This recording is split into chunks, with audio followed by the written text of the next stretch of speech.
Imagine a quiet valley long before the noise of engines or the flicker of electric light. The air is thick with the scent of grass warmed by the sun. In the shadow of a stone monastery, bees drift slowly between blossoms, steady golden specks in the air. Their hum is constant but gentle, a sound like breathing. This is the world of the monastic beekeeper.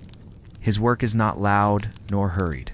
It belongs to the rhythm of the seasons, the slow unfurling of flowers, the patience of waiting for honey to ripen in its comb. Each morning, before the bells call the monks to prayer, he walks the garden paths, wrapped in the stillness of dawn. He tends to creatures that never sleep, whose purpose is simple and sure. They gather sweetness, turn it into sustenance, and build their order from perfect repetition. The beekeeper, too, moves by repetition, tending, collecting, melting, shaping. The world is one of cycles, the life of the hive mirroring the cycle of prayer and labor that defines monastic life itself. As we settle into this story, imagine yourself within that quiet world where work and worship blur into one soft rhythm, and the sound of bees fills the air like an endless psalm. The days of a monastic beekeeper begin early. When the first light slides over the walls of the abbey, he is already outside, the dew clinging to his robe. The hives stand in a row along the garden wall, wooden and woven, each breathing faintly with life inside. He listens before he opens one, a murmur of wings, the faint vibration of thousands of tiny bodies working as one. He moves slowly, so as not to disturb the harmony.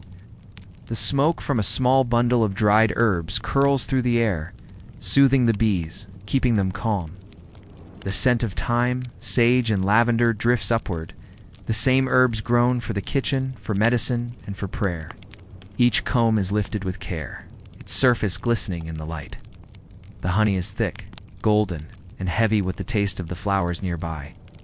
Every garden has its own flavor, clover and heather in the north, rosemary and linden in the south. To the monks, this was not just sweetness. It was the distillation of nature's quiet grace. When the bees return to the hive in the evening, the beekeeper melts the wax. The warm scent fills the workroom, mingling with wood smoke and the cool stone walls. From the wax come candles, pale and smooth, molded by hand. These will burn in the chapel, their flames steady during the long hours of prayer. For every candle lit before the altar, there was a day of labor behind it. Bees gathering nectar, monks tending the hives, wax shaped and purified. In that slow, circular process, the monastic beekeeper found a reflection of faith, quiet, disciplined, and enduring. Beekeeping was more than a trade in medieval monasteries. It was a sacred duty, woven into the fabric of daily life.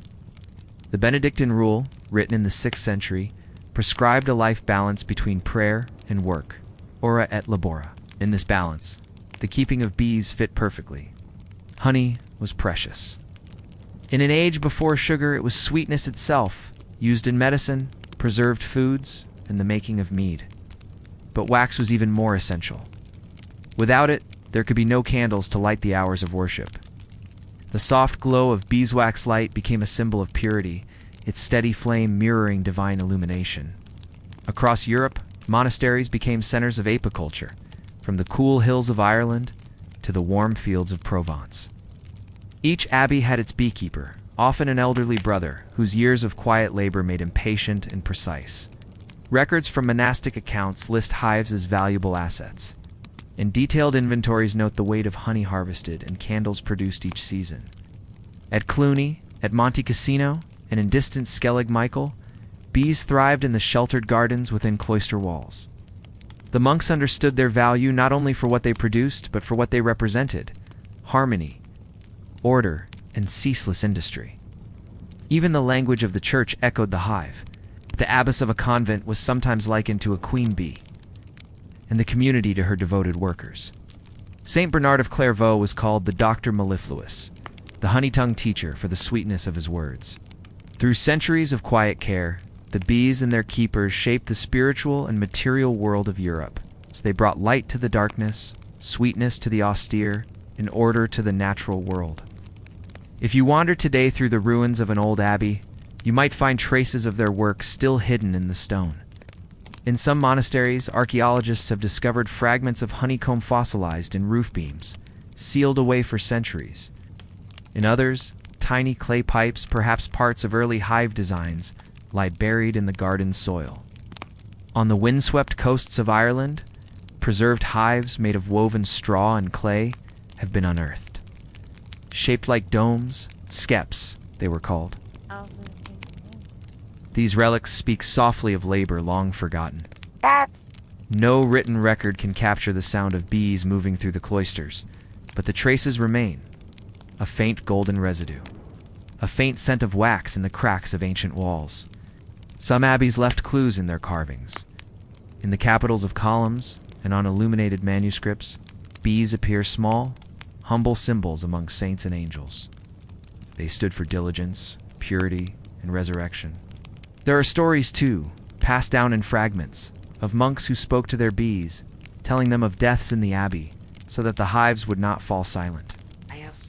Of hives left untended during plague years, only to be found thriving upon return.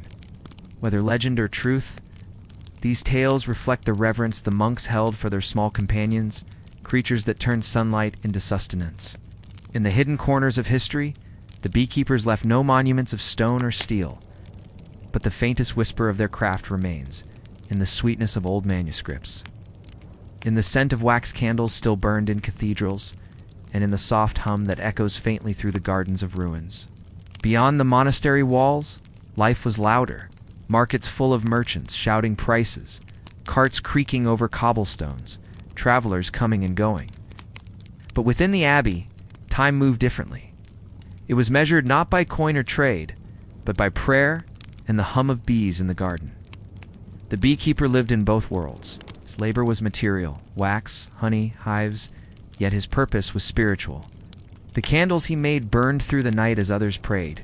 His honey sweetened the bread of communion. His days were filled with small acts that served a greater whole. Outside, kings rose and fell, wars rumbled in distant valleys, and the world turned noisily onward. Inside, the bees kept to their rhythm, and the monks followed theirs, the two patterns weaving together like music and echo. Sometimes, the beekeeper might pause in his work, resting his hands on the wooden hive, feeling the faint vibration of thousands of tiny lives within. The hum was constant, indifferent to the world's troubles. It was the sound of devotion, of creation sustained by quiet persistence. The contrast was stark but gentle. Beyond the walls, noise and haste. Within, stillness and continuity. The bees did not know the world beyond the garden, and yet, in their way, they sustained it, their wax lighting its churches, their honey feeding its weary travelers. And so, even as the centuries passed, the work of the beekeepers carried on unnoticed but unbroken. As night settles over the valley, the last light fades from the garden walls. The bees have returned to their hives, and the air is still again. Inside the abbey, the monks gather for evening prayer.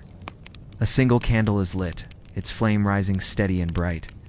That light began in the labor of the hives and the flight of bees from flower to flower, in the careful tending of their keeper, in the melting of wax by quiet hands. It is a light born of patience and repetition, the same qualities that shape the rhythm of monastic life. In that small flame, centuries of devotion still glow faintly. The hum of bees, the murmured prayers, the scent of honey and wax, all linger woven together in memory. And as you imagine that scene, the quiet abbey, the flicker of candlelight, the faint hum in the distance, perhaps you feel something of that same peace. The slow work of the beekeepers has not ended. It continues wherever patience and purpose meet, in silence and sweetness, in the soft rhythm of life that asks nothing but time.